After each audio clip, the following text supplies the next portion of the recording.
It's been a really messed up week. 7 days of torture, 7 days of bitter, and my girlfriend went and cheated on me. She's a California dime, but it's time for me to quit her. La la la, whatever. La la la, it doesn't matter. La la la, oh well. La la la, we're going at it tonight, tonight. There's a party on the rooftop, top of the world tonight, tonight. And we're dancing on the edge.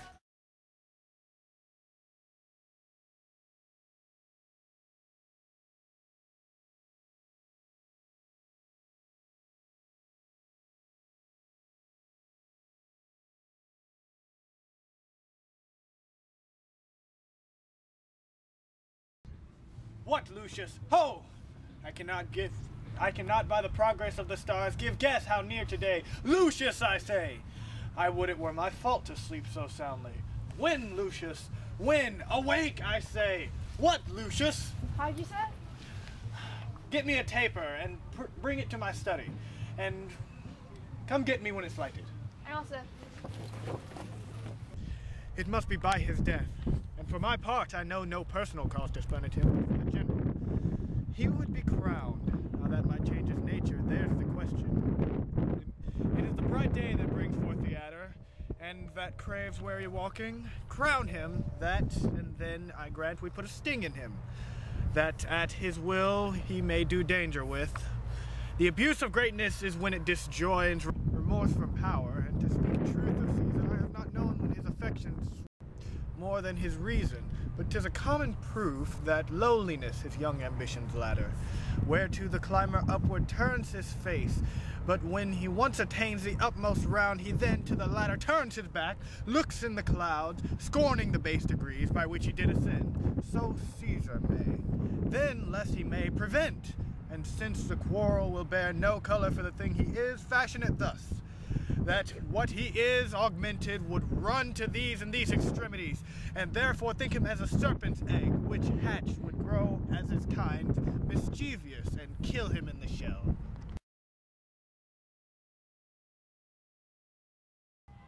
the taper burneth in your closet, sir. Searching the window for a flint, I found this paper thus sealed up, and I am sure it did not lie there when I went to bed. Get you to bed, boy. It is not day. Is tomorrow not the Ides of March? I know not, sir. Go look at the calendar and bring me word. I will, sir. The exultations whizzing in the air give enough light to read by. Let's see. Brutus, thou sleepest. Awake and see thyself. Shall Rome, etc. speak, strike, redress. Brutus, thou sleepest. Awake. Such instigations have often dropped where I have took them up. Shall Rome, etc., thus must I piece it out. Shall Rome under one man's awe? What Rome? My ancestors did from the streets of Rome the Tarquin drive, when he was called a king. Speak, strike, redress. Am I entreated to speak and strike? O Rome, I make thee promise, if the redress will follow, thou receivest thy full petition at the hand of Brutus. Sir, March is rest 14 days. 'Tis good. Go to the gate. Someone knocks. Sir, 'tis your brother Cassius at the door, who doth desire to see you. Is he alone? No, sir, there are more with him. Do you know them? No, sir, their hats are plucked about their ears, and half the face is buried in their cloaks, that by no means I may discover them by any mark of favor. Let them enter. I think we are too bold upon your rest. Good morrow, Brutus. Do we trouble you? I have been up this hour, awake all night. Who are these men that come with you? Yes, every man of them, and no man here but honors you, and everyone doth wish you had but that opinion of yourself, which every noble Roman bears of you. 'Tis Trebonius, Decius Brutus, Casca, Cinna, and Tulsi. Shall I entreat a word?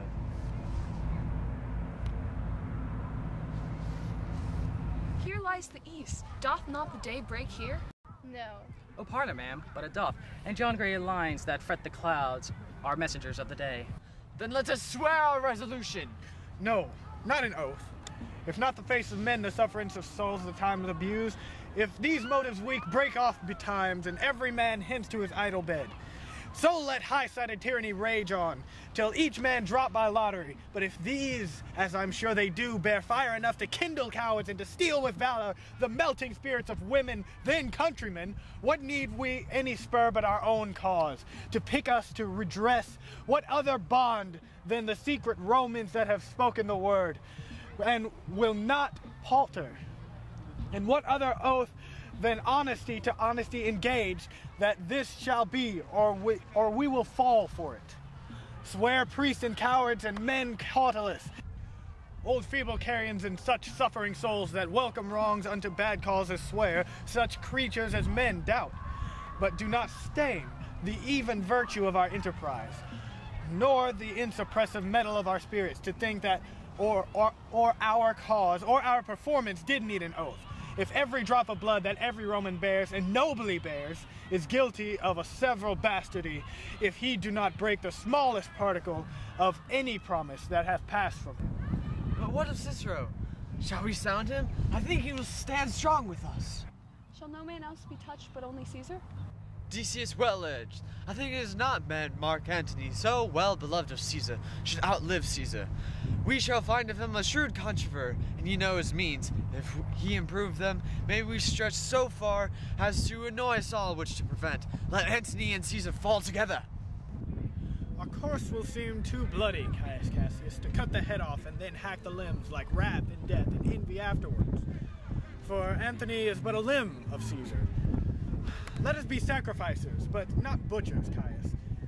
We all stand up against the spirit of Caesar, and in the spirit of men there is no blood.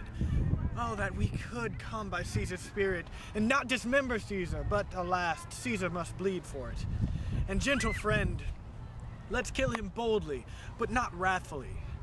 Let's carve him as a dish fit for the gods, not hew him as a carcass fit for the hounds. And let our hearts, as subtle masters do, stir up their servants to an act of rage, and after seem to chide them. This shall make our purpose necessary and not envious, which so appearing to the common eyes, we shall be called purgers, not murderers. And for Mark Antony, think nothing of him, for he can do no more than Caesar's arm can do when his head is cut off. Yet I fear him, for the engraft glove he bears for Caesar. There is no fear in him. Let him not die, for he will live and laugh at this hereafter. Dong, dong, dong. Peace, count the clock. Well, the clock hath stricken 3. 'Tis time to part. But it's doubtful yet whether Cassius will come forth today or no, for he is superstitious grown of late, quite from the main opinions he held once of fantasy, of dreams, and ceremonies. It may be these apparent prodigies. Nay, we will all of us be there to fetch him. By the 8th hour, be that the uttermost. It be the uttermost, and fail not then. Caius Sicarius doth bear Caesar hard, who rated him for speaking well of Pompey. It's a wonder none of you have thought of him. Now, good Metellus, go along by him. He loves me, and I have given him reasons. Send him but hither, and I'll fashion him. The warning comes upon us. We leave you, Brutus. And friends, disperse yourselves, but all remember what you have said, and show yourselves true Romans. Good gentlemen, look fresh and merrily. Let not our looks put on our purposes, but bear it as Roman actors do, with untired spirits and formal constancy. And so, good morrow to you, everyone.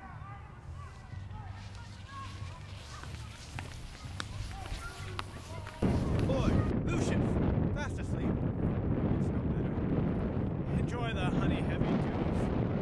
Thou hast no figures nor no fantasies, which busy care draws from the brains of men. Therefore thou sleepest so sound. Brutus, my lord. Portia, what mean you? Wherefore rise you now? It is not for your health to commit your weak condition to the raw cold morning. Nor for yours neither. You've ungently, Brutus, stole from my bed, and yesternight at supper you suddenly arose and walked about, musing and sighing with your arms across. And when I asked what the matter was, you stared upon me with ungentle looks. I urged you further. Then you scratched your head and too impatiently stamped with your foot. Yet I insisted, yet you answered not, but with an angry waver of your hand gave me sign for me to leave. So I did, fearing to strengthen that impatience which seemed too much unkindled, and withal hoping it was but an effect of humor, which sometime hath its hour with every man. Well, it will not let you eat, nor talk, nor sleep, and it hath much prevailed on your condition. I should not know you, Brutus. Dear my lord, make me acquainted with your cause of grief. I am not well in health, that is all. Brutus is wise, and were he in not good health, he would embrace the means to come by it. And so I do, good Portia. Now, go to bed. Is Brutus sick? And is it physical to walk unbraced and suck up the humors of the dank morning? What is Brutus sick, and will he steal out of his wholesome bed to dare the vile contagion of the night and tempt the roomy and unpurged air? To add unto his sickness? No, not my Brutus. You have some sycophants in your mind, and which by the right and virtue of my place I ought to know of. And upon my knees I charm you by my once condemned beauty, by all your vows of love, and that great vow which did incorporate and make us one. You unfold to me yourself, your half, why you are heavy, and what men tonight have had to resort to you. For here have been some sit on 7 and 6s and 7s, and did hide their faces from even darkness. Kneel not, gentle Portia. I should not need if you were gentle, Brutus. Within the bond of marriage, tell me, Brutus, is it expected I should know no secrets that appertain to you? Am I yourself, but as it were a sort or limitation, to keep you with at meals, comfort your bed, and talk to you sometimes? Dwell I but in the suburbs of your good pleasures? If it be no more, Portia is Brutus's harlot, not his wife. Give me your counsels, I will not disclose them. I've made strong proof of my constancy, giving myself a voluntary wound here in the thigh. Can I bear that with patience and not my husband's secrets? Ye gods, render me worthy of this noble wife. Hark, hark, one knocks. Portia, go inside a while, and by thy bosom shall partake the secrets of my heart. All my engagements I will construe to thee, all the character of my sad brows. Leave me with haste. Lucius, who's that knocks? There is a sick man that will speak with you.